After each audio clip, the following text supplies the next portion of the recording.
it's Texas Congressman Louie Gohmert.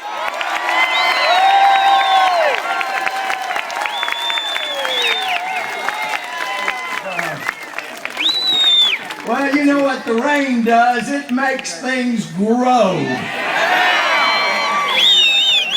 So it must be that an act of God like rain wants us to grow, and I know that's what we're going to do as this week goes on, right? Well, folks, there were people that came to power that said they wanted to fundamentally transform America. We didn't want that. We tried to tell people the only fundamental transformation needs to be back to the freedoms we once had. But now this group has been fundamentally transforming America, and it's not pretty. Now almost half of the U.S. is not paying income tax. That's been going on for a while as we've moved, but now under this administration, it's made a dramatic move forward. But Obamacare takes a huge leap down the road to socialism and to what I'll keep calling the GRE, the government running everything, and we don't want it. Now we got the real tyranny of the health care bill, the Obamacare, was that a minority, who were a majority up here, but a minority of Americans crammed a health care bill down our throats that was a government takeover, masked as a health care bill, and forced it on the majority. That is the tyranny of the minority, and it has to stop. And I know you want to see that happen. But if Obamacare stands, I would have, next generations would have a big brother such that not even Orwell could have seen coming. It's got to be stopped. Now, if the Supreme Court doesn't know that people care, unfortunately, they're human. It has an effect when they don't know that people don't care. So let me ask you, do you care? Yeah! Do we want government controlling our health care? No! Now, the president told a lady himself who asked about her mother who had so far 10 extra years after she got a pacemaker. And you may remember the video. Go online and see it. It's him saying it himself. He beats around the bush for a while. And she's wanting to know, once you control health care, would people like my mom be able to get a pacemaker? Would you consider their quality of life?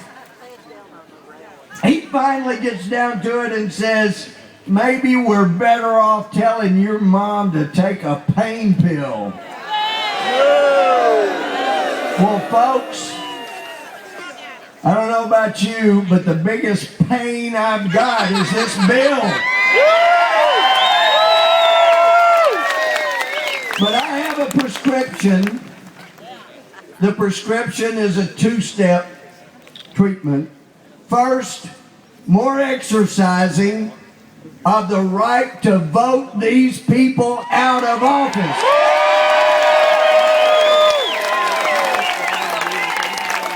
Second, you apply liberally with conservative servants here in Washington until the warts are removed.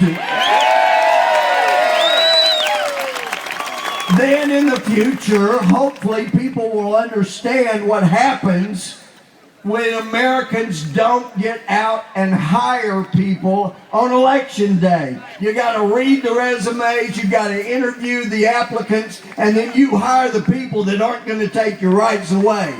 That's what we got to do. You've started today. Things are going to be going all week, as you'll hear. Tomorrow there'll be another group up here, as I understand, around Capitol Hill, 2 to 4. Come on back, wherever the group is. And keep coming back all you can this week so the Supreme Court knows. Now, the Supreme Court should strike this down. It is unconstitutional. The government has no right to tell anybody you must buy a product to live. And this business about, well, gee, states tell people they have to buy car insurance, that's very clear. That's for the privilege to drive on the highways, and there's not a state in the union that requires anybody to buy insurance on themselves. You have to buy it to cover the other guy and damage you might do for the privilege to drive. Totally different situation. So not only should the Supreme Court strike it down, if there are any roots or seeds of those big warts in this bill that haven't been removed by the Supreme Court, we've still got to repeal the bill. Repeal the bill. Repeal the bill. Repeal the bill. Repeal the bill. Repeal the bill. Repeal the law. Repeal the law. All right, folks. Let me just say one more thing. Steve King mentioned last night in a phone call we were on that he has never been more heartened. And he and I have talked about it. We've never been more blessed than we were when we were about to vote on this monstrosity. And you came from all over. You know, it had been so discouraging, and you showed up. And you were like just a big old dose of enthusiasm. You were a blessing to us. You were an answered prayer. And here you are again. So let me tell you, Tea Party Patriots really are an answer to prayer. You're an answer to prayer. It's our government. Let me tell you though, in an orderly society, you do need a government. And they do things like issue permits, so you can have assemblies like this. The permit is for this area. There is no permit to have this in front of the Supreme Court. There's no permit to have it immediately across the street on that sidewalk across from the Supreme Court. But I would suggest to you that we all do have to go back to our cars, go get a taxi. Some will be going to the metro, and let me tell you, the best way to the metro or to get a cab, when it's all over here, I'm going to be going back to my car, and I would love it if you'd let me show you the best way, and we'll just walk toward the Supreme Court, right?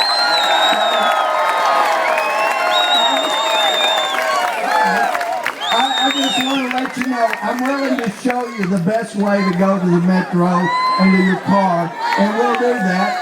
And if you want to pause and say a prayer somewhere along the way, that's okay too, huh? All right, a few quick questions, and I'm done.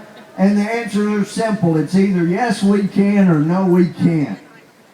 Can we keep fighting till Obamacare is gone?